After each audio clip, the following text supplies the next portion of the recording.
Hello! Welcome to Secrets of Saturn. I am Jason Lindgren, your host. On this episode, we welcome back Mark Devlin, DJ, author, and all-around awesome guy. I'm pleased to be able to call him a friend of mine. And as a lot of you may know, we actually shared the stage together at the Shoot the Moon NYC event back on October 20th of 2019. On this episode, we are going to be discussing the James Bond franchise, both the novels and the film series. And Mark is extremely well-versed in the James Bond franchise, and we're going to be really going into some good details about it then and now. So I hope you enjoy this different take on James Bond 007. Mark, welcome back. Thanks for having me back, man. And thank you for the opportunity to talk about something other than the manipulations of the music business. I do enjoy getting into other subjects. I can talk about other things, and sometimes it does get a bit tedious going over the same old stuff time and time again. So I'm happy we're talking about something different here today. Yeah, you do a lot of that, and you do it extremely well. Part of what you do is picking up on the late, great Dave McGowan's work, and I'm so happy that that's happening because the book that he put out, Weird Scenes Inside the Canyon. Weird Scenes Inside the Canyon. It was a game changer for sure. Totally great stuff. And I'm so glad to see you're taking that and then, of course, adding your great work into that as well. So great job as always with that. Well, thank you. But yeah, let's talk about some agenda that's been going around for decades. A lot of people think agenda is just going on in the most recent years. And of course, it's gotten really bad with a lot of the main intellectual properties, as I've been discussing a lot with our friend Wayne McCroy. But as we're going to see with the work Mark is going to break down for us, we're going to talk about the 007 series, the books, and then, of course, the movie franchise that is still going to this day. And we're up to, 26 films, somewhere around there? Something like that, yeah. We're about to say goodbye to another James Bond because Daniel Craig is retiring from the role after this. And who knows where they're going to take it next. But where would you like to start, Mark? I'm guessing with Ian Fleming himself, the author, creator of James Bond 007, the character, and a bunch of novels that later got used in all of the films. So take it away, my friend.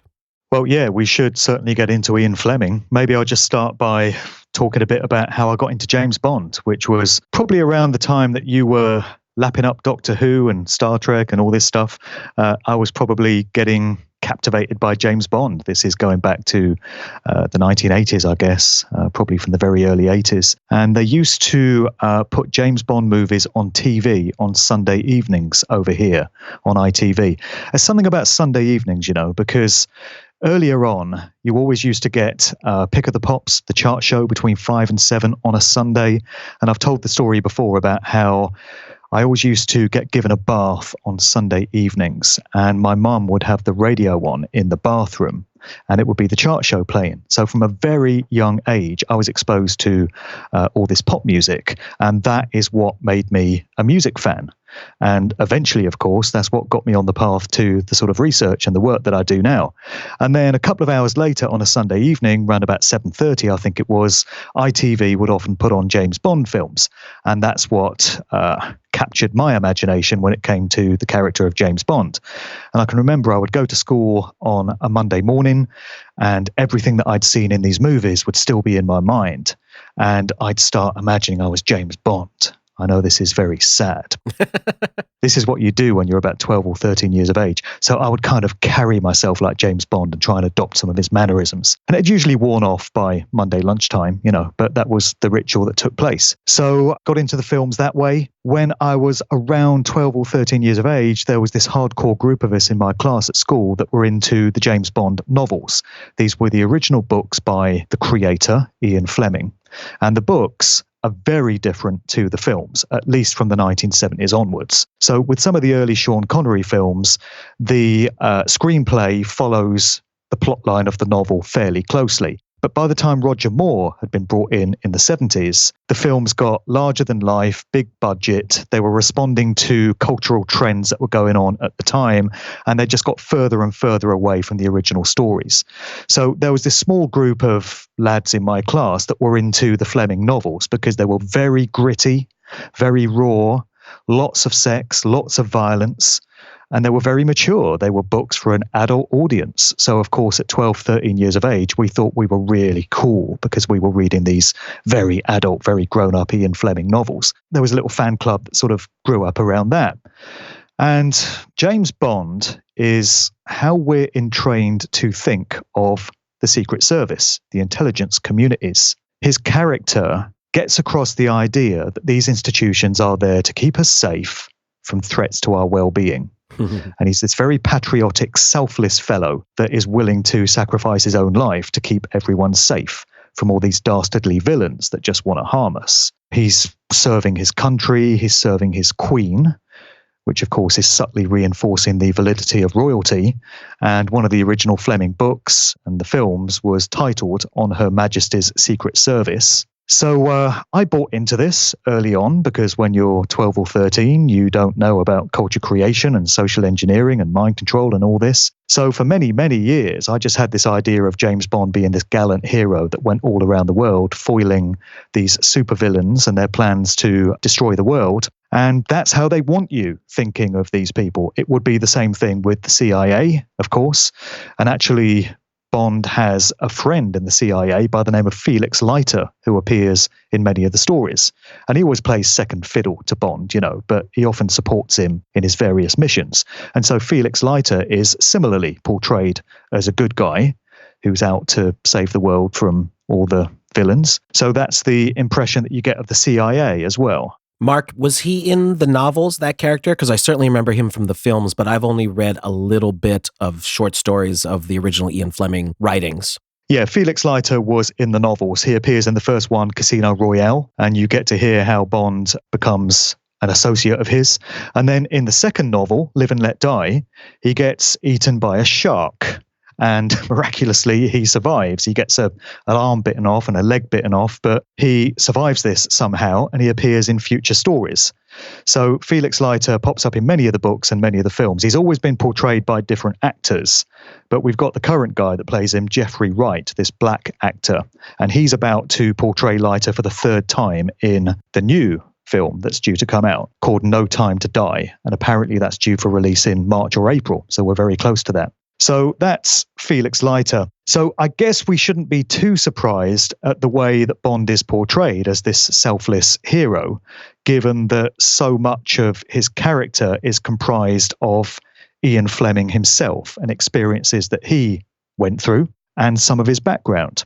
So Ian Lancaster Fleming, born into an aristocratic family in 1908. So he was educated at Eton and Sandhurst, just like Bond. So Eton is this very prestigious, exclusive public school. A lot of the politicians go there. A lot of the elite types, in inverted commas, go to Eton to get their education. And from there, they usually go to Oxford or Cambridge University.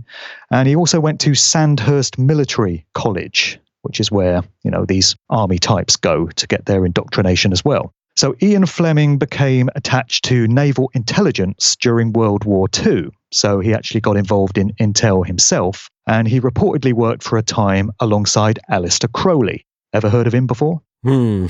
So Crowley was also an intel asset quite late on in his life, and Fleming is alleged to have been Crowley's handler for a short while. And actually, Ian Fleming paid homage to Aleister Crowley in his very first Bond novel, Casino Royale, which came out in 1952, because he gave the physical characteristics of Crowley to the first Bond villain, a guy by the name of Le Chiffre, which means the cipher or the symbol in French. So when you read that novel, you hear that Le Chiffre was this big sort of bulky bear of a man with big bold head and very piercing eyes. And these are all characteristics that Crowley had. So he sort of imbued the first villain in the Bond stories with those. Fleming also included many of his own intel missions into Bond's past in the books. So certainly when you hear Bond reminiscing about things he did in the past, those are actual escapades that Fleming was involved with. And Fleming was, by all accounts, a notorious womanizer. He got married at the age of 42 to the wife of Lord Rothermere, who was the proprietor of the British Daily Express newspaper at the time. And reportedly, he'd been having an affair with this guy's wife for some time, and it was discovered. And in the end, he thought, oh, well, hell, we might as well just get married. But prior to that, he was a very well-known womanizer, heavy drinker, heavy smoker, but of very sophisticated brands. So, the martini, shaken, not stirred, the cocktail that Bond likes, that was a favorite of Fleming's. Particular brands of cigarettes, Bond would only be seen smoking certain cigarettes, and that comes down to Fleming's own personal taste as well. And it seems Fleming's love of cigarettes was quite deadly for him in the long run, because he died at the age of 56. In 1964 of smoking-related lung cancer or lung disease. So that wasn't exactly a ripe old age for an aristocratic elite type to have lived to. So he only got to see 3 of the Bond films being made with Sean Connery before he passed away. So a lot of Bond comes from Fleming himself. But then we get his code number, 007, and that is derived from Sir John Dee. This is the wrong courtier of Queen Elizabeth I, going all the way back to the 1500s. There was a couple of guys that she kept close at hand as advisors and spiritual guides and such. And one of them was Sir John Dee. And his code name, going all the way back those several centuries, was 007. He was an occultist. He was a ceremonial magician. And so Fleming seems to have been paying tribute to Sir John Dee in attributing that number to Bond as well. So there are some occult aspects to his character which crop up from time to time. But I'll give you the opportunity to jump in there if there's anything you want to ask or any comments you want to make there. Well, I think we should set up what exactly we're talking about here. And it's a time period where the Cold War is front and foremost in the news. It's what's on people's minds. We're talking about the Western countries against the Soviet Union, Soviet Russia, all of that. So the era that James Bond was created in is very different than how it's portrayed today in any of the contemporary movies, anything from the mid-90s on, really. It's no longer about the Soviet Union being the enemy or communism being the enemy. It's these kind of crazy, kooky supervillains, mad scientist kind of characters. Right. Well, the films very much reflect the decades in which they were made.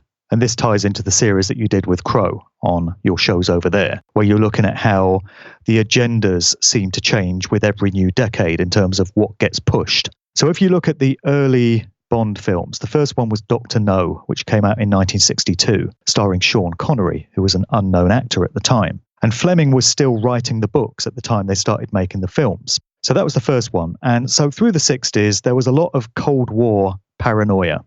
And the villains were always the Russians, which reflected the kind of mindset of the general public at the time, who were still being entrained to be very nervous and paranoid of communism and the Russians. So that's what you find early on. Mark, before we go on, in your opinion, having read a lot of the original Ian Fleming's material, or maybe you've read all of it, is Sean Connery an accurate, or at least a reasonably accurate portrayal of James Bond from the Ian Fleming point of view? Was he a good choice to do the character as portrayed in the novels?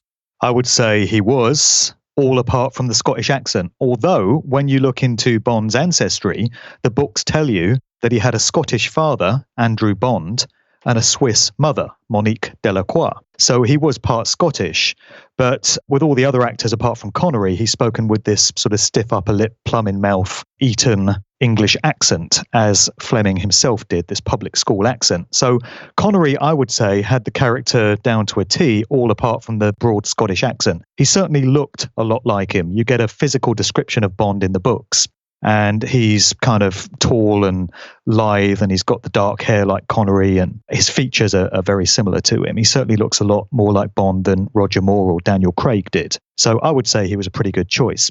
So the books started in 1954, which was even more thickly steeped in Cold War paranoia, given that it was only a few years after the end of the Second World War. And then the films came along in the 60s, and they kind of continued that. So you had this organization in the books known as SMERSH, which is derived from a couple of Russian words, Śmierć Szpionom, which means death to spies. So this was the original super criminal organization that Bond was up against, but it was basically a Russian state institution. And then later on in the books, and pretty much from the start in the films, SMERSH kind of morphs into Spectre, which is this international criminal syndicate with Ernst Stavro Blofeld at the helm. So Blofeld is the archetypal supervillain in the Bond stories. And there have been many mimickings of Blofeld over the years, all the way down to the Austin Powers movie, where he's kind of parodied by Dr. Evil. But in many other sort of non-comedy films, Blofeld has been treated as this real archetype of a dastardly supervillain hell-bent on world destruction. So that's the 60s. Then in the 70s, Roger Moore took over the role. And as you've discussed before, the 70s was a very different decade to the 60s. A lot of programming, a lot of mind control took place in the 60s. By the 70s, it had kind of become more refined. It had thinned out more. In the films, what we find is a lot more sex, a lot more tongue-in-cheek sort of double entendres. So Roger Moore played the character for laughs to a very large extent. You never really felt that Roger Moore's character was in danger. Whenever he gets into some kind of hairy situation, you know he's just going to get out of it with a quip, with a one-liner. Whereas in the Connery films, you really felt that he was in danger at certain points. You know, it's a lot more convincing in that way. So Roger Moore played him a lot more larger than life. And by the time we get round to Moonraker in 1979, all similarity to the earlier stories has gone, not least in the plot. Then we went through the 80s. The 80s wasn't a great decade for the films because Roger Moore left after A View to a Kill. He looked incredibly ancient in that film. He's creaking around, looks like he should be in a wheelchair. Then they bring in Timothy Dalton for a couple of films who doesn't make a great impression. And then there's a big gap from 89 to 95, and then Pierce Brosnan is brought in to play Bond from 95 onwards. And by the 90s, you find that the Russians are no longer the villains. And this reflects what's going on in society, of course, with the fall of communism and the coming down of the Berlin Wall in 1989 and all this. By 95, nobody's really talking about the Russians anymore. That seems to be a threat that's been removed, and people are looking elsewhere for their villains. You don't actually get any Islamic fundamentalists, surprisingly enough, in Bond films. You don't really get any jihadists of the sort of Al-Qaeda ilk cropping up. I don't know if that was a measured kind of tactic, but you get all kinds of other villains apart from Russians in the 90s. And then as the films go into the noughties, Daniel Craig takes over the role, and in line with the way popular culture has gone, the way music has gone, the way TV shows have gone, the films become more sophisticated, more ironic in inverted commas, and a lot darker, much, much darker. So with Daniel Craig, there's none of the laughs and the one-liners that Roger Moore had and Pierce Brosnan very much carried on. Bond's become this very complex, introspective character.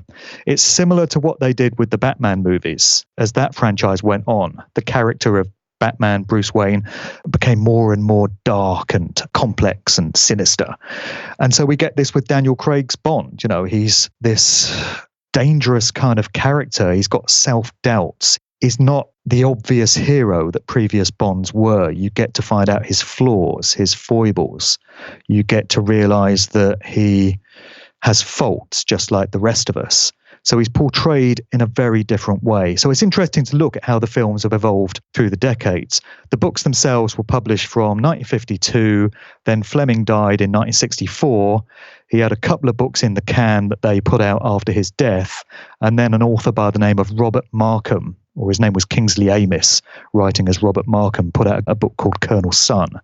And that was pretty much the end of the original canon of Bond novels. So they ran in the 50s and 60s, but the films have come all the way up to present day. And anyone that's seen the Daniel Craig ones will be aware that they are very different to what went before.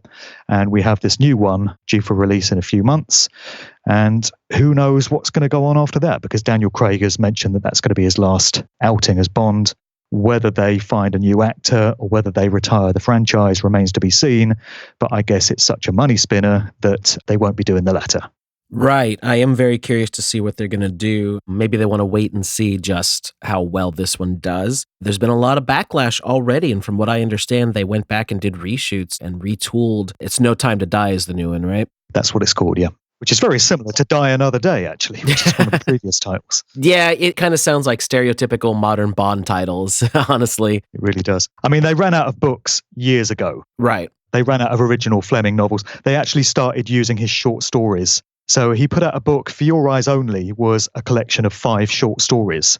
And they've taken every one of those and done them to death. And then he put out Octopussy and the Living Daylights as a collection of 3 short stories, and they've done those to death.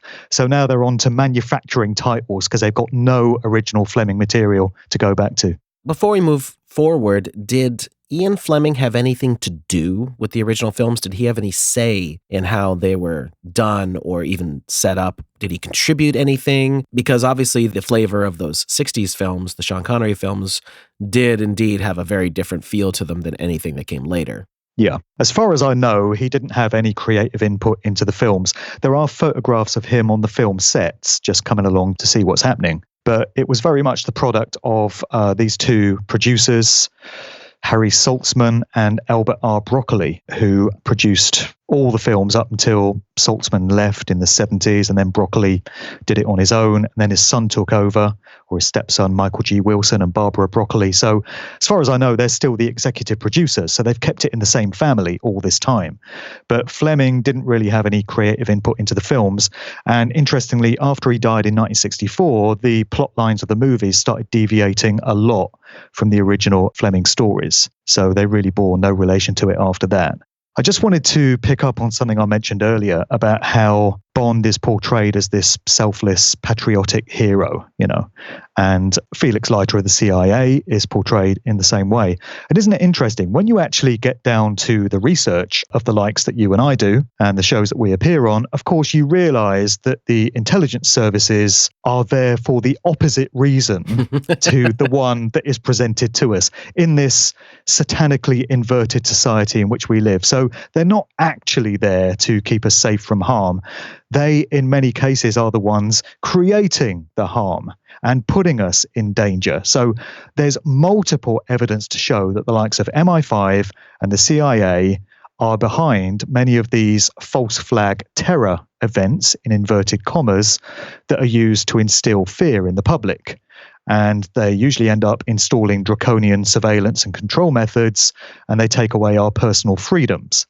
So there's not much that's gallant and virtuous about that when you get down to the true nature of these agencies. And that's before you get into their involvement in the music industry, as I do. And you find out that so many of these musicians that you've looked up to over the decades have family connections going into the CIA and other military intelligence operations. So James Bond is portrayed as this hero, but when you actually get down to it, he's an order follower. He's someone that goes out there and kills people on someone else's say-so. He doesn't judge for himself whether it's right action to go and kill these people that he's been instructed to. He just takes the order and carries it out unquestioningly. Not much virtuous and gallant about that either, really, when you get down to it. And also, spiritually, I would say that's one of the worst states you can be in from a karmic point of view, when you've gone out there and killed people because somebody of a higher rank than you in office told you to do it. And I'm also reminded of a song by the Fugs. This came up in a show that I did on Punk and New Wave a while back in my Good Vibrations series. It's a great song by the Fugs called CIA Man, which I'd not heard before somebody put me onto it. It's a great lyric in it. It goes, "Who can take the sugar from the sack, pour in LSD and put it back? Fucking A, man. CIA man." So that's Felix Leiter for you. So I just wanted to make the point that although I was entranced and seduced and captivated by James Bond as a young lad, and the line that they used to use to market him was, James Bond is what every man wants to be and what every woman wants between her sheets, which is a pretty good tagline when you think about it. Yeah. So that's what I used to fall for. But I've done the research, I've grown up, I've matured, I've come to an acceptance of the way this world really is. And this is the truth of the matter. There is actually nothing gallant about James Bond. And it's devastating for people to hear that if they've grown up on the films and the books as I have. But that's the truth of the matter when it comes to the intelligence services and their true role. So Ian Fleming, of course, was part of the intelligence services in the UK. Yeah. And did a lot of work in the World War II era, right? Yeah, he was in naval intelligence in World War II. He was a commander in the British Navy. And that's the rank that he ascribes to Bond. So Bond is described as Commander Bond. Mm-hmm. So again, it's just another aspect of Fleming, which he's put into that character. And he says he picked the name James Bond because he wanted a really ordinary, bland sounding name. He didn't want it to be outrageous or particularly memorable in any way. And Ian Fleming had this house in Jamaica, which he called Goldeneye. The film was named after it. And he wrote all the books there. He would go there from January to March every year and tap away at his typewriter and churn out one of these new novels. He'd have it done by the end of March, usually, and then it would get published later in the year. And then the following year, he'd sit down at his typewriter and do the next one. And he had this book on his coffee table, so the story goes, and it was called Birds of the West Indies by an author that was called James Bond. And he looked at it one day and thought, that's it. That's the name I'm looking for. It's plain. It's not particularly memorable, but at the same time, it has impact. That's the name I want for my character. So that's how James Bond got named. It's short but sweet, which makes the tagline Bond, James Bond, work very well. If it was some longer, complicated name, it would be a little wordy and just wouldn't have the same impact, I don't think. Sure. But I'm curious as far as what we do know of Ian Fleming. What was he really doing while he was an intelligence officer? Who was Ian Fleming really? And I'm assuming he was doing things to fight against fascism. Is that an accurate assessment? Well, that and against the Nazis and latterly against communism, I guess. He was involved in espionage activities, and I guess we wouldn't get a lot of the fine detail of many of those. But it becomes an interesting question as to whether he decided to write the James Bond stories off his own back, and it was just a brainwave he had, and it was an idea to express himself creatively, or whether he was commissioned to put them out, whether there were other parties that said, what we need is a literary hero who is a representative of the Secret Service, and we want to put out the idea that this is an institution that people should respect and revere. And James Bond is going to achieve that. I can't answer that question, but we can speculate on whether there were other interested parties that would have liked a character like James Bond to be out there. It's interesting to think what the world would be like without James Bond. Just imagine if those films had never been made and those books had never been written and we were here in 2020 and there was no such character as James Bond. I think the world would be a very different place in terms of popular culture if he'd never been invented.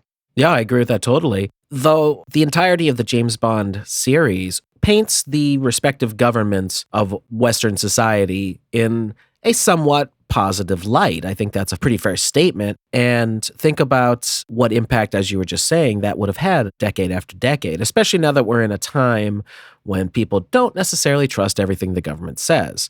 But back in the 50s and 60s, for the most part, people did. Coming off of the back of World War II, we were the good guys. We defeated the bad guys. So Ian Fleming, he was doing intelligence work to help defeat the bad guys. And the bad guys, of course, went from being the fascist Nazis to being the communist Soviets. Right. And, of course, the work he would have been doing was for the betterment of the good guys, the Western society. So, of course, having this character and these stories, whether they are based any way in reality, and actually we should address that in a moment, it paints the respective governments, the UK and the United States predominantly, mostly the UK, of course, in a fairly positive light that even though they do some things like killing people, they're doing it for the greater good. They're doing it for the protection of the good guys, right? That's the way it's always presented. Although, again, when we look at the way the films have evolved through the decades, we find that in more recent times, with Daniel Craig's character, the films become much more critical of the Secret Service. So we learn from the movie Skyfall, which was the one before last, and we also learn this from the novels, actually, that Bond is an orphan. His parents were killed in a skiing accident, and so he got inducted into the service, and it became kind of his surrogate parents, and particularly the character of M, who in the books is always a male, retired Navy admiral. But in the latter films, M has been portrayed by Judi Dench. So we get the idea that heads of intelligence services don't necessarily have to be male, in line with other sort of agendas. But there was actually the head of British MI5, a woman by the name of Stella Rimington in the 90s. And Judi Dench's M is said to be based very strongly on her. But in the Daniel Craig movies, Judi Dench's M is portrayed very much as a kind of mother figure to Bond. He's got this unspoken familial sort of attachment to her. And when she dies in the movie Skyfall, it's a very devastating personal blow to him, because it's like one of his parents has been killed all over again. And she actually says in the movie, the service likes orphans. They specifically sniff out orphans to bring into the service because they know that it's going to become like their parents, because they don't have that thing in reality. So we learned that about it. And then in the same movie, you've got Javier Bardem's character, the villain, who is a former British intelligence agent who he feels got betrayed by M and was left to be tortured by enemy agents. So he's got this personal vendetta against both her and the service, and he's now out to destroy it. So he's presenting the alternative idea that the service isn't entirely moral and isn't entirely upstanding the way we've been trained to think of it as. He's highlighting its faults and its shortcomings. And for the first time, it's being portrayed in a not particularly flattering light. So again, that's a difference between the films that we've had in the noughties and the ones that we had in decades previous. And it's interesting to note how that ties in with societal programming generally, turning old sort of stereotypes on their head and introducing new ways of thinking. We've got all these social engineering agendas, whether it's new attitudes to transgenderism, transhumanism, veganism, even all these different agendas that are running. It's new ways of thinking of ideas that have always been thought of in a particular way since time immemorial. And it just reinforces that we live in changing times, and they're very different to what went before.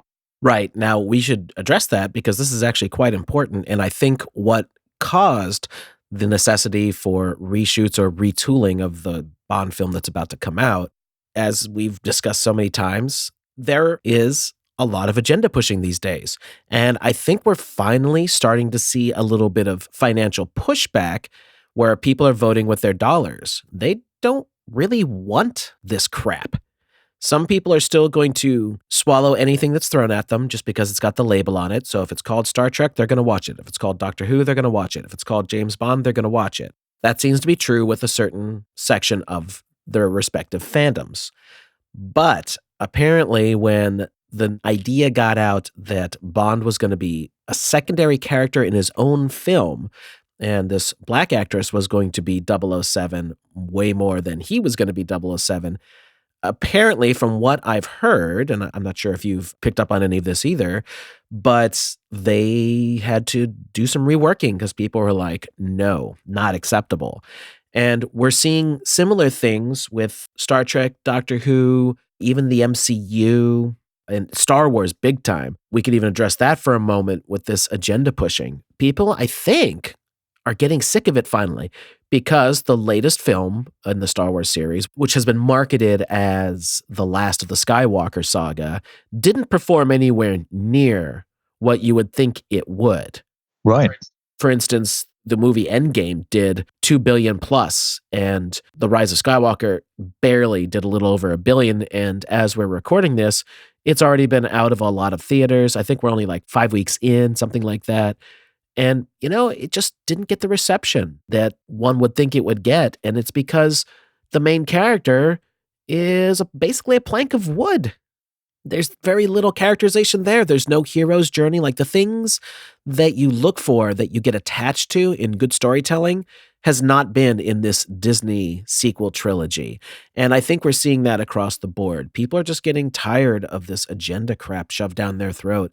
The modern incarnations of Star Trek just aren't like the Next Generation and the original series. It's very, very different. Sure, it looks nice. It's got good money put into it for all the flashiness. The sets are great. The effects are great. The storylines aren't, and the characterizations are not. It doesn't feel like Star Trek to a lot of people. Same thing with Doctor Who. Doctor Who is actually at an all-time low. A lot of people weren't too thrilled with swapping the gender. I personally was completely against it. I just think if you want a female lead, create one. I remember you saying so. Yeah, don't take a male lead and switch it. Create one. What, can't a female character stand on its own? You have to take a male character that's been established for over 50 years and switch the gender? I think that's insulting to women, quite honestly. The thing that they accuse fans of being misogynist, I think that's misogynist behavior. Right. Make a female character, let the female character stand on its own merit. I think that's fair. But no, you took a male character, made it female, and then tried to shove that down our throats with a whole bunch of agenda on top of it. They didn't just flip the gender, they added in political messaging that has finally caught up with them. Doctor Who, as of last week of us recording this, has the lowest viewing figures since 1986.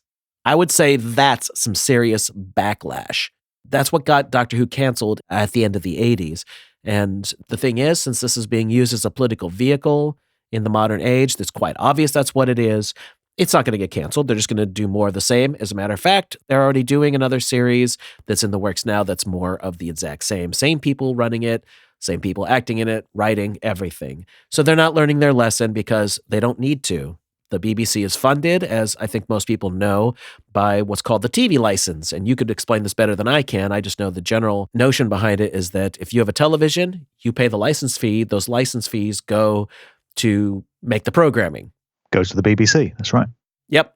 So Doctor Who does not have to produce a profit like, say, let's just use Star Trek as an example. Star Trek is being made for a lot of money, and if money isn't coming back as a result of it, people in suits might start questioning what exactly is going on here. So I don't know if we're at a point, and this is something I bring up a lot to a lot of people, I don't know if we're at a point that money no longer matters at all, but I think to some people it must somewhat still be a concern, because if you put $300, $400 million into a film and you make nothing, as a matter of fact, you go into the red, and this happens over and over and over again, I think some people might start getting upset at some point, even though we know the money's fake, even though we know that they're using these for agenda pushing. I would assume that these companies, to some degree or another, still have to function in the modern world and have to make money. And we're seeing failures. Doctor Who no longer has hardly any merchandise because nobody wants it. Nobody wants what they're selling with the Jodie Whittaker Doctor. She's not the Doctor. People just don't accept it. And on top of that, the stories suck.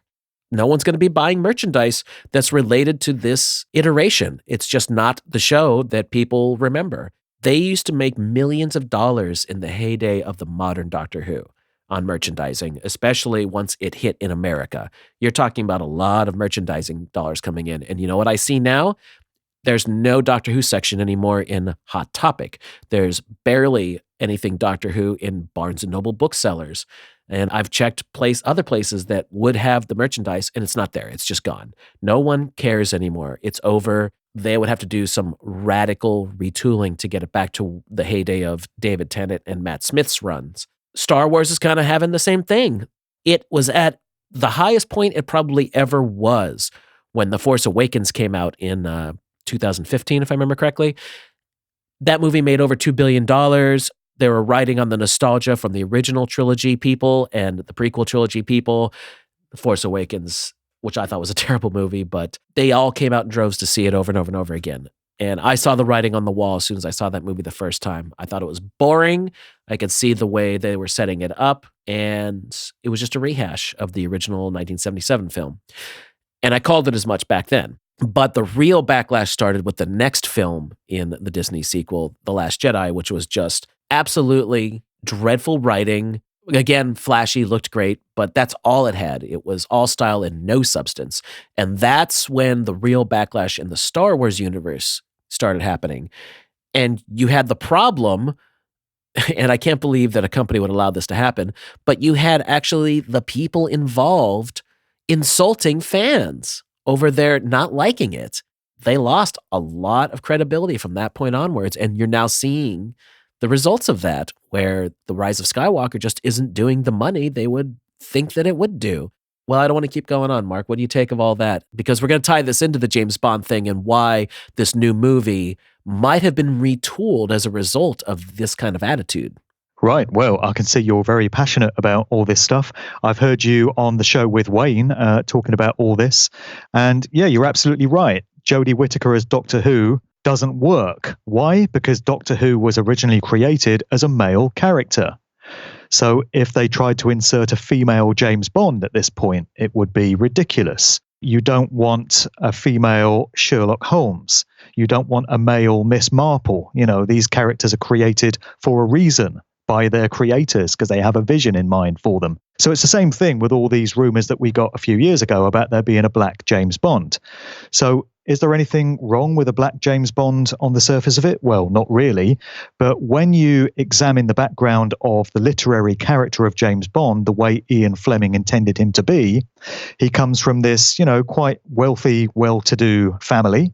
He was educated at Eton and Sandhurst, which are the reserves of almost exclusively white, wealthy families. So that's just who he is. That's what the character was. He wasn't a black guy. You don't get black guys attending Eton and Sandhurst to a very large extent. So what's so wrong with staying true to the original essence of the character? Would people be okay with a remake of the movie Shaft from the early 70s with Richard Roundtree, this black private eye, if they cast a white dude as Shaft? I think if they tried to do that, there would be a bit of an outcry and people would say, what the hell are you doing? Shaft is a black man. Well, James Bond is a white man. And that's just the way it is. So he shouldn't really mess with these things. It is social engineering at play.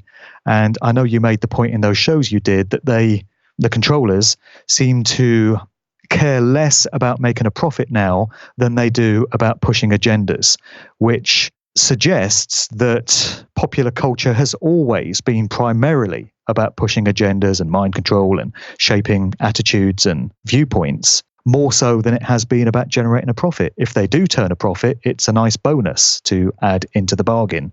But I think we're seeing this more and more now. The agendas are becoming more obvious, and we can see what these vehicles are really being used for, whether it's films or TV shows or music or any other aspects of popular culture.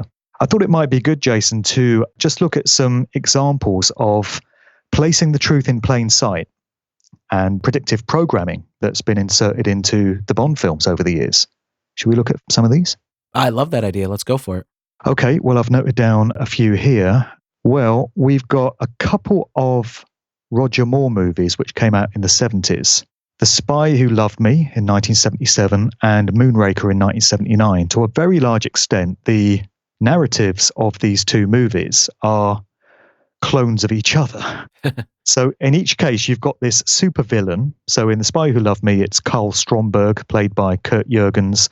In Moonraker, it's Hugo Drax, played by Michael Lonsdale. And they are effectively eugenicists. They are these dastardly villains who are hell-bent on controlling and dominating the rest of humanity. And they are all about establishing these super races, as they see it, of genetically engineered people who they see as, kind of Aryan perfect in their genetics and superior to everyone else. Sounds very Nazi-esque. Yeah, it's a eugenicist's wet dream.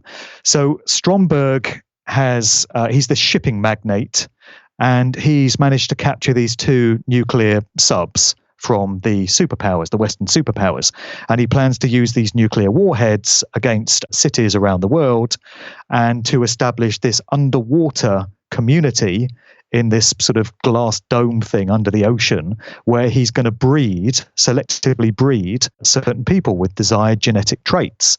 And when the time is right, they're then going to go forth and seed humanity, and they're going to change the genetic structure of the human race. Then in Moonraker, you've got Hugo Drax, who wants to do pretty much the same thing, except he's doing it in space. So he's got this space station and he wants to target Earth with these deadly biological weapons, this poison that he's cultivated from these rare poppies. And he then plans to reseed humanity from space, and they're going to come back to Earth and, repopulate when the time is right. So it sounds like the likes of Bill Gates to me and what they're trying to do with their depopulation programs and all of this, and what Aldous Huxley and his like were into, eugenicists and Planned Parenthood, Margaret Sanger and all this. So there we were being told about these kind of plans back in the 1970s, and we got a glimpse into the mindset of the psychopathic power elite that we have, sadly controlling things in these times. Another example would be, a more recent one would be in the movie Spectre. Bond gets injected with what is referred to as smart blood. So it's smart everything these days, the smart grid Internet of Things. And kind of tying into that, this movie came out in 2015. in order to keep tabs on him, because he's become a bit rogue and gone off script, his employers want to know where he is at any given time. So they inject him with this smart blood, which has tiny nanoparticle RFID chips in it, and it communicates wirelessly, remotely, where Bond is anywhere in the world, so they can keep an eye on him. And the whole plot of Spectre is about increased surveillance, state surveillance of the people. And there's this sort of moral argument raging as to whether this should be allowed or not, or whether it's got out of hand. So isn't that a kind of damning indictment of the type of society we now have, even down to referring to smart blood? A recurring one that we get throughout the canon of films is Q, the character of Q, who's been portrayed by different actors over the years. We've got a young, sort of nerdy Q at the moment, but for many years it was Desmond Llewellyn, this old guy. And he's always got these futuristic gadgets. And it kind of confirms that the Intel community has secret technology before it's released to the public. And they have stuff that we never get to hear about. So all the way back to the 1960s, a standard feature of the films would be Bond's briefing by Q, where he gets given his latest gadgets, and he gets out of many scrapes in that way. So Star Trek did a lot of this, didn't it? It had portrayals of mobile phones and technology such as this back in the 60s. And it kind of conveys that the program makers were in the know. They knew this stuff was coming. And it's the same thing with the Bond films. It's as if the makers of the films know that there's technology that we don't get told about that they're getting to use, or it's technology that we'll get to hear about in 20 or 30 years. And Mark, was the Q branch a thing in the novels and the short stories and all that? Did Ian Fleming create the Q branch originally, or is that a film thing only? No, that features in the novels. There is a Q branch of the British Secret Service, and there was a character who's known as Major Boothroyd. He's the original Q. That's how he appears in the books. So he's more embellished in the films, and he's made this sort of comical character towards the end, this dear old father figure to Bond. But there was an original Q. But was it a gadgets thing in the originals as well? Not really. There was some weaponry that he used to get out of things. So I think it's in the book. It's certainly in the film of From Russia with Love. The film came out in 1963. The book was 1958, I think. And there's a special suitcase that Bond is given. And it has 50 gold sovereigns in either side that he can use to bargain himself out of sticky situations. But it's also full of weaponry. It's got concealed knives. And he uses this concealed dagger to dispatch this villain that's trying to kill him. And I think you also have in the Bond novels hidden, there's a tracker transmitter in the heel of his shoe. So he clicks the side of his shoe and the heel pops out, and there's this little tracking device, this RFID device. And this was back in the late 50s for the Goldfinger novel, and in 1964 for the film. So way back then, you were getting gadgetry like that being presented. The other thing I wanted to mention, or one of the other things, is a very strange one. In the movie Diamonds Are Forever, which came out in 1971, it was Sean Connery's last film before he came back for Never Say Never Again. So it's his last regular film. And it's a very curious one because you've got this section where a large part of the film is set in Las Vegas. And then the action shifts to the desert of Nevada. So Bond is trailing this villain in a camper van as he drives out into the desert. And he enters what seems to be this top secret military base. So immediately I get thoughts of Area 51 and what we hear about that out there in Nevada. So then he descends several levels below ground, which ties in with what we hear about DUMBs, deep underground military bases. And then he finds himself in this research facility, which the criminal cabal is running. And it's all to do with intercepting rockets, intercepting satellites in space. So all that nonsense. But he discovers this facility. And when the villains catch up with him and he has to make a run for it, you have this very bizarre sequence where he starts running across a film set. And on the film set, you've got NASA astronauts, and they're faking the moon landings. So you've got these guys on a film set with all the lighting and all the gantries and stuff, and they're acting like they're on the moon, moving all slow and stuff. And Bond runs across the film set being pursued by these gunmen. So what the hell is that all about? And steals a moon buggy. Yeah, he does, actually. Uh-huh. He actually does. That seems to be a sly, knowing nod from the program makers to let us know that the Apollo moon landings were bullshit. And at the time, they were still going on. So this film was released in 1971. So it's 2 years after the Apollo 11 mission, and they were still supposedly sending rockets up to the moon. And here we have this ridiculous sequence in a Bond film that appears to be saying, don't believe a word of it, folks. It's all BS. And in 1971, I don't think there were hardly anybody, if there were any at all, other than maybe the odd here and there, individuals saying, hey, I don't believe this. For the most part, I would say people completely believe this. That's right. In 1971, that's when the Apollos were still going on all the way up to Apollo 17. So yeah, this movie was in a year that Apollo missions were still occurring. That's right. And you'd have been hard-pressed to find anyone back then that doubted the official story of most things because they had no reason to. They didn't know any better. Didn't have the internet. We didn't have conspiracy culture like we do now. 99.9% of people, or the vast majority of the general public, just believed what they were told. You would only know any different if you were a part of it, if you were on the inside. So we get that through Diamonds Are Forever. Also in that same film, we've got Blofeld. I'll get on to Blofeld some more shortly. But he's portrayed by Charles Gray in this film.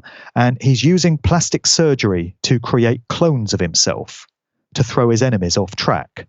So nobody really knows if it's the real Blofeld or one of his doubles. So this brings to mind, the use of doubles from the likes of Saddam Hussein and different world leaders. I do wonder, with my curious conspiratorial mind, whether there might be elements of the McCartney situation going on there, but I would, wouldn't I? The situation with Paul McCartney, supposedly there being more than one of him, whether it was a case of him being replaced or whether it was a case of there always having been more than one of him. But I just wonder if that's a little clue. Paul McCartney actually did the soundtrack to Live and Let Die, which was Roger Moore's first Bond movie. Live and Let Die. Get it? That was Paul McCartney's theme tune, and George Martin scored the rest of that movie. Just to pick up on Blofeld, he reoccurs as Bond's nemesis in several of the stories. He's in 3 of the novels, many of the films. He's just been revived by Christoph Waltz. There were sort of intellectual rights issues which prevented the character of Blofeld from appearing for many, many years. And evidently they were resolved just a few years ago. So the producers were able to bring back the character of Blofeld for these 2 Daniel Craig movies. But he really seems to represent a sort of New World Order oligarch in my mind. He's hell-bent on control and domination. He's got this organization that he's put together, Spectre. And in the books and the films, you get these meetings of Spectre, and it's like this conglomeration of different crime syndicates. And it strikes me as being very similar to the Bilderberg Group or the Rand Corporation or the Trilateral Commission or one of these think tank organizations where they all get together and plan what they're going to do to the rest of us. So a lot of similarities there in the way that Blofeld is presented. A very interesting story is on Her Majesty's Secret Service, because the issue of ancestry and family bloodlines comes into that. So you've got the character of Blofeld, who's become obsessed with tracing his genealogical bloodline. And he gets in touch with the College of Arms in London because he's trying to prove that he's the rightful Comte de Blofeld, a count. He's into heraldry and ancestry and all this. And Bond is able to infiltrate this clinic that he's operating in the Swiss Alps by posing as a representative of the College of Arms, who's come there to investigate his ancestry with him. So that's the plot line that runs through that story. And when you get again into the sort of work that I do, picking up on Dave McGowan's work, where you come to realize that family bloodlines are so important in terms of people that are served up to us in the public eye, you realize it's a very real thing. And here we were being told back in the 60s in this story that ancestry and genealogy is very important. It's the key to so much. This institution that Blofeld is operating in the Swiss Alps is also steeped in mind control technology. So he's got this bevy of beautiful girls there that are supposedly in this clinic to be cured of allergies that they're suffering. But what's actually happening is that late at night, Blofeld's voice is coming over this PA system, and he's using deep hypnosis and NLP, neuro-linguistic programming, to mind control these girls and to put ideas into their subconscious minds in their sort of half-sleeping state. and then he's planning to send them out as assassins, ultimately. So we've got echoes of MK Ultra there, the mind control program coming out of the CIA, and Manchurian candidate-style assassins, the likes of, Mark Chapman and Sirhan and all these people that seem to have undergone programming so they can be sent out there on some mission or other. So there certainly seem to be aspects of that cropping up on Her Majesty's. What was the character of Blofeld like in the novels compared to how he's been portrayed in the movies in the various aspects? Because it seems like that's a kind of an archetype they played off in the later movies, the whole wealthy individual wanting world domination, to put it as boiled down as I can, which is a concept that actually gets translated over even into kids' shows. The concept in G.I. Joe against Cobra is that this guy, Cobra Commander, whoever he really is a wealthy guy funding this massive army, this organization that apparently has enough wealth and capability that it could stand up against the United States government. A little silly, but what was Blofeld like, and what was Ian Fleming trying to portray, would you say, versus what we saw in the films? Well, he's portrayed very differently in the books to what we see in the film. So most people, when they think of the cinematic representation of Blofeld, they certainly think of a bold guy. And most people's thoughts probably go straight to Donald Pleasance in You Only Live Twice, which is the first time we see Blofeld's face.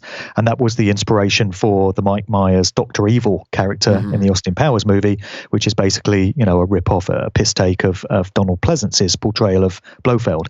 In the next film, Blofeld is portrayed by Telly Savalas, who is very different to Donald Pleasance, but he's also bold. So in the books, Blofeld isn't bold. He actually alters his appearance. So he first appears in Thunderball as this criminal mastermind behind the Spectre organization. He's supposed to be half Polish and half Greek, and he's described as being very stocky, big built, he's got a black crew cut and very piercing dark eyes. And then, by the time he reappears in the On Her Majesty's Secret Service novel, he's radically altered his appearance, specifically to try and throw his enemies off track and kind of reinvent himself.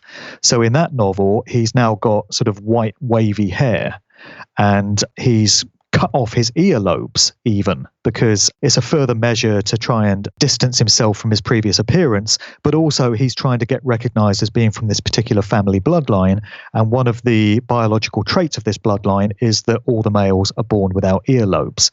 So we get this idea of radical appearance modification, which is another thing that comes out of military intelligence. That's a very real thing that agents undergo when they get inducted into protection programs and such, and deep cover operations. So that's probably some more of Fleming's past going into Blofeld there.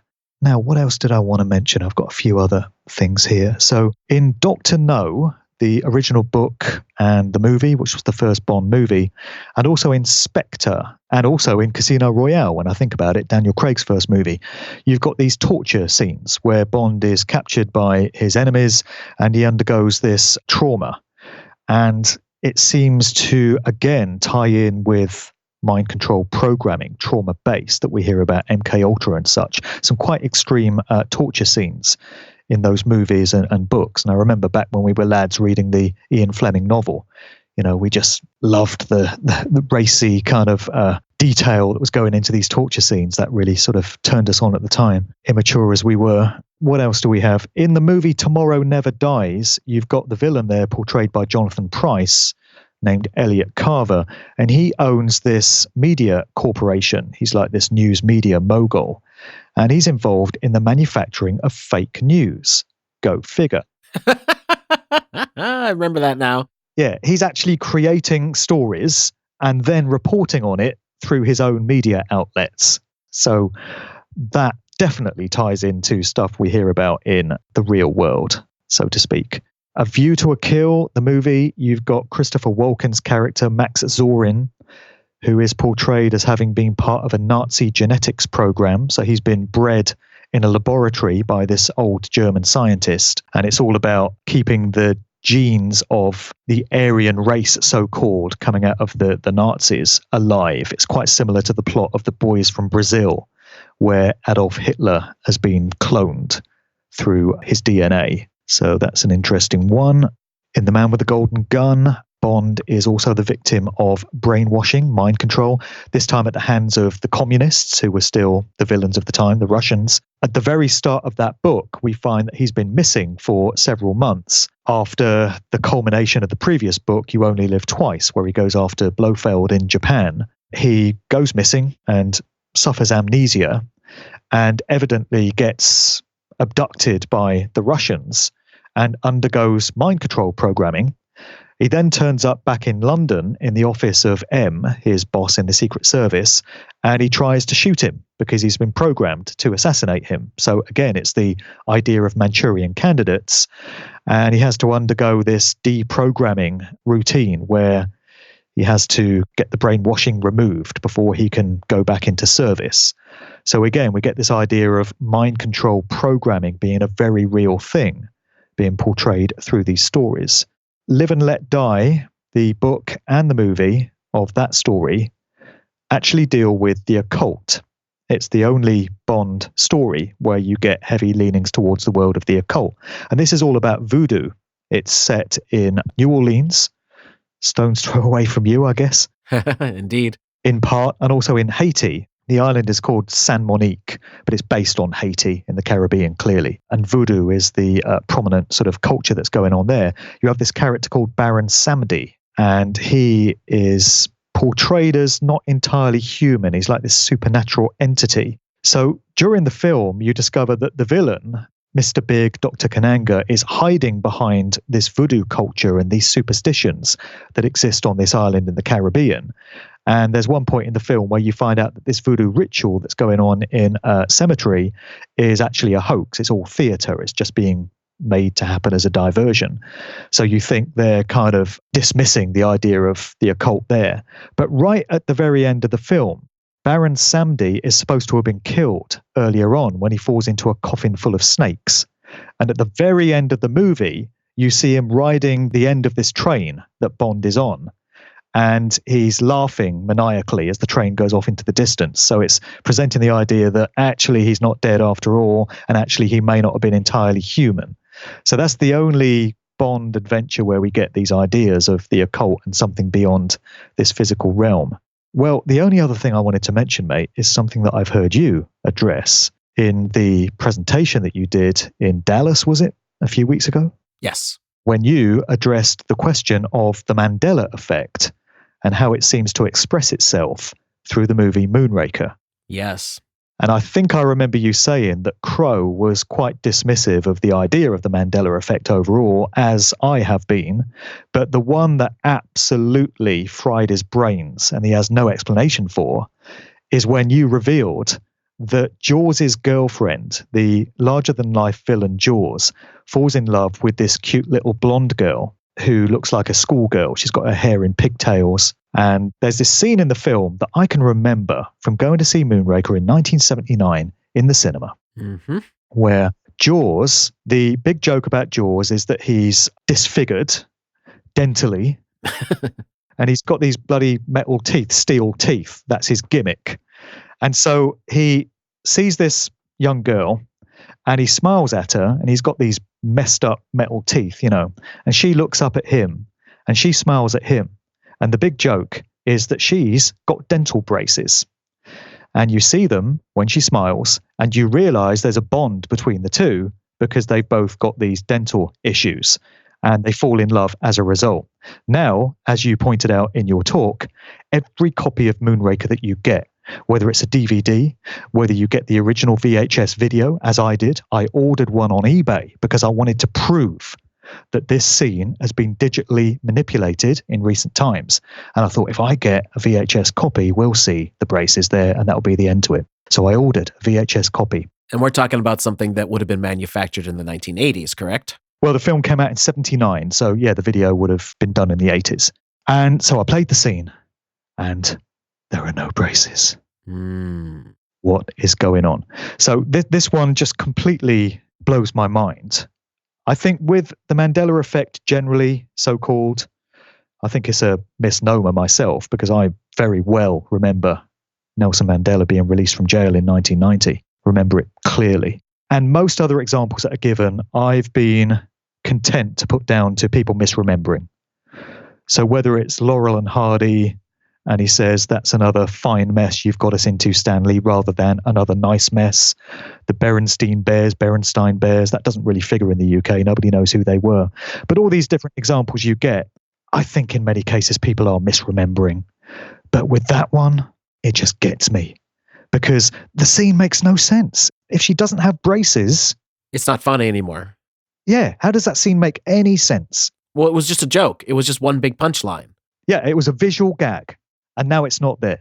Which is actually very typical for the Roger Moore movies. They had a lot of jokes and punchlines for supposing to be a serious action film. Yeah. As you were saying earlier, Roger Moore's James Bond was a lot goofier in some aspects, and this is just another aspect of that. And it just isn't funny anymore. I mean, it's just, oh, how cute. They're falling in love. If you watched it today and didn't know any better. Yeah. But why are they falling in love? What's the connection? Right. The braces thing is the relation to him and his weapon of his teeth, it's... Yeah. So am I misremembering that? Maybe I am, but it means just about everybody else in the world is misremembering it as well, because you won't find anyone that saw that film in 1979 that says, she never had braces. Never.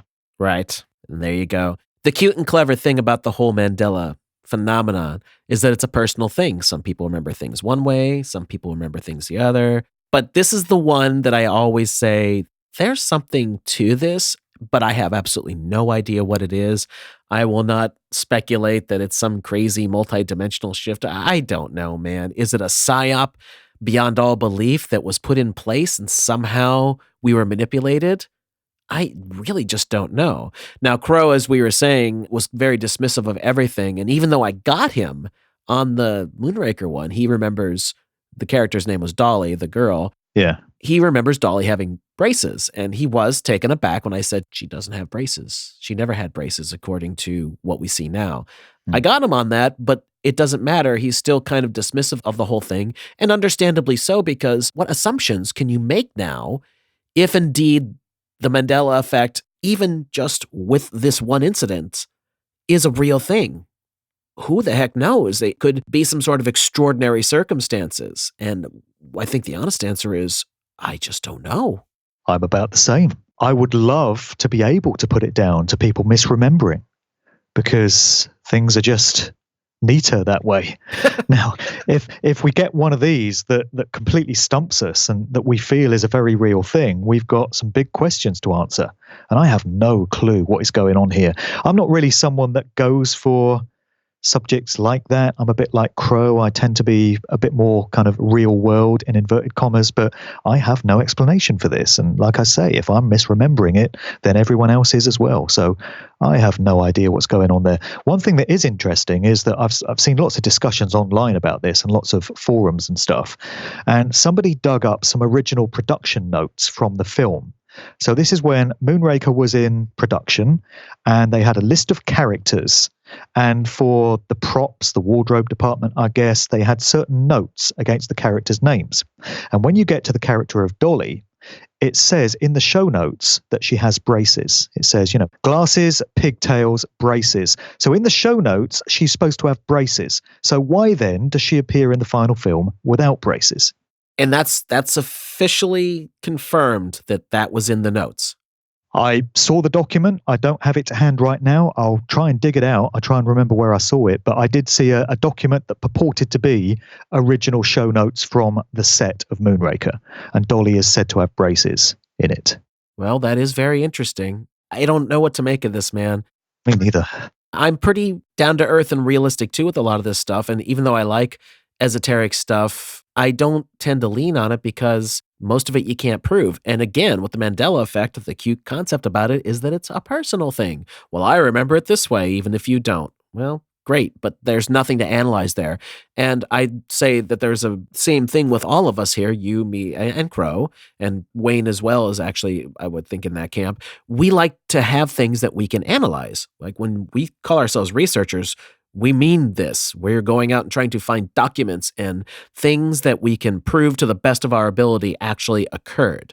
Sure. When you're talking about something like memory, this is just someone's word. The problem is, with this one incident and only this one incident, everyone remembers it that way. The girl had braces. And of course, it even makes sense in the context of the story. So what's going on there? Who knows? Are we supposed to think that in the original show notes, when they created the character, they thought, we'll give her braces, that gives her a connection to Jaws. Then they came to film the scene and they said, you know what? No, the braces don't work. Lose the braces. Doesn't sound very plausible. No, not at all. Especially if that document is a real thing. If that's a valid document, if that really was from 78, 79, whenever they were filming the thing, well, I just can't explain that. I need to find that. If I can dig it out, I will email it across to you. I'll try and remember where I saw it. Yeah, it would be interesting to see. Even 79 isn't as long ago as, say, as the 1950s and 60s. Perhaps production people are still alive that could be contacted, hypothetically, to say, hey, what do you guys know? What can you tell us about this? Well, the actress that played Dolly, Branch Ravelek, she's still very much alive. I sure wish someone would ask her. And if she's still a working actress, you probably hypothetically could get in touch with her. Sure wish someone would. Well, Mark, what else do you want to do with the James Bond thing? Is there anything else you'd like to get out there about all this? I'm pretty much done here, mate. I think that's what I wanted to get across. Just a couple of other observations about how the films tied in with the culture of the times. You had a couple of the films that were ripping off other movies that were going on at the time. So in The Man with the Golden Gun, which came out in 1974, that was right off the back of Bruce Lee's Enter the Dragon. And there was a whole host of martial arts movies that were coming out at that time. You also had the record by Carl Douglas, Kung Fu Fighting. So this idea of martial arts was in the public psyche. And so they built a scene into The Man with the Golden Gun set in China where Bond is in this martial arts school and he has to escape these villains. And then in Moonraker was set in outer space, of course, and it was coming off the back of Star Wars, and it's the same year as Alien. There are a lot of movies set in space or with the idea of space, so they tied that in with that. But the original Casino Royale is an interesting movie because that was done as a comedy spoof. And the story behind it is that Casino Royale was Ian Fleming's first novel, not worst novel, first novel. It's actually the best. And there was a producer by the name of Charles K. Feldman that got the rights to film that movie before Harry Saltzman and Albert R. Broccoli steamed in and got the rights to the rest of the series. So there was this one novel that they couldn't film. And Charles Feldman decided to film it, but he decided not to go up against the producers with a serious spy film, but to make it a farce, just an absolute ridiculous farce.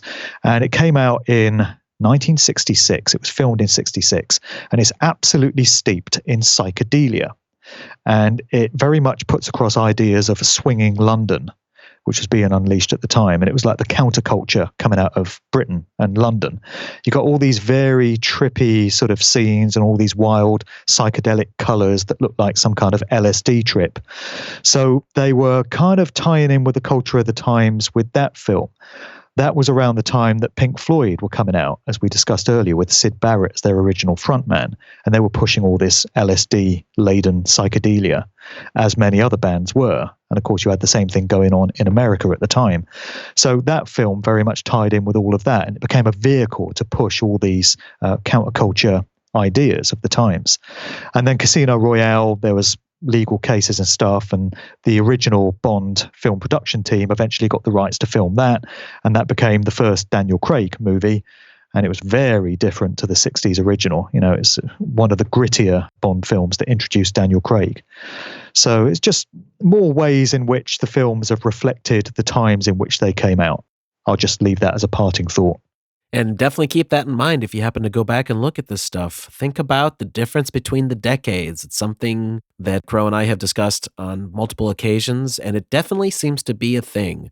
The decade changes, a gear is switched, and all of a sudden, the culture is different.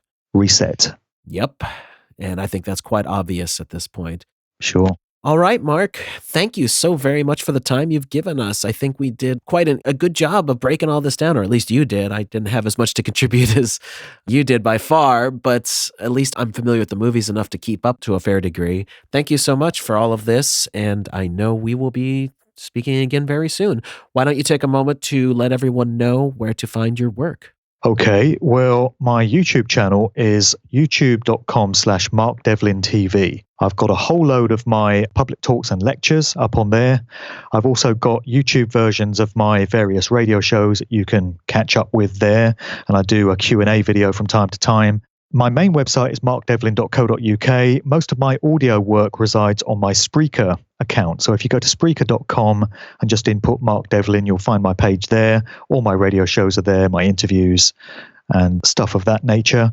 I've got 3 books out that I just want to mention. 2 volumes of Musical Truth. So Volume 1 came out in 2016, Volume 2 was 2018.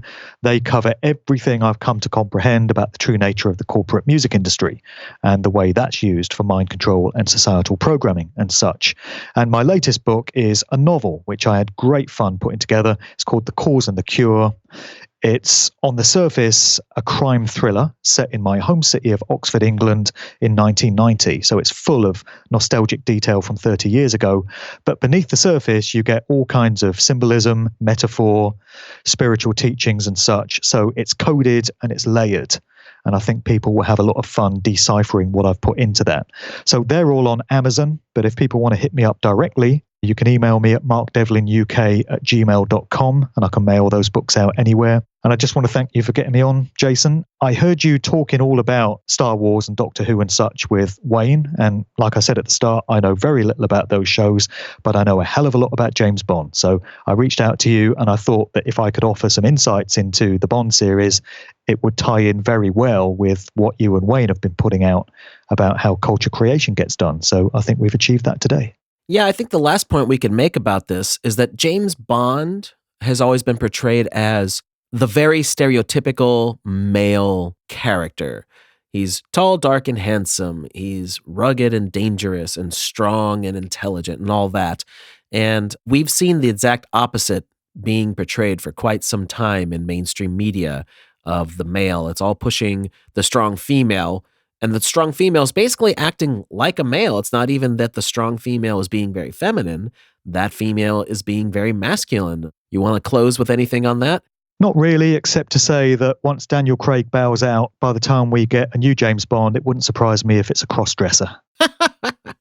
It just wouldn't. Right. It's almost anything goes at this point. Even though these movies and shows are losing money like crazy, they just don't care. They're just going to keep pushing it. Well, that's right. And that's it. That's it, man. This comment is intended to be humorous. Nobody should get offended by it, but Bond will probably be black, Jewish, lesbian, transgendered, and disabled the next time we see him. And a vegan. And a vegan. Yeah, we got to get that in there too. Well, I had a great time doing this with you, man. Thank you so very much. And we'll see you next time, folks.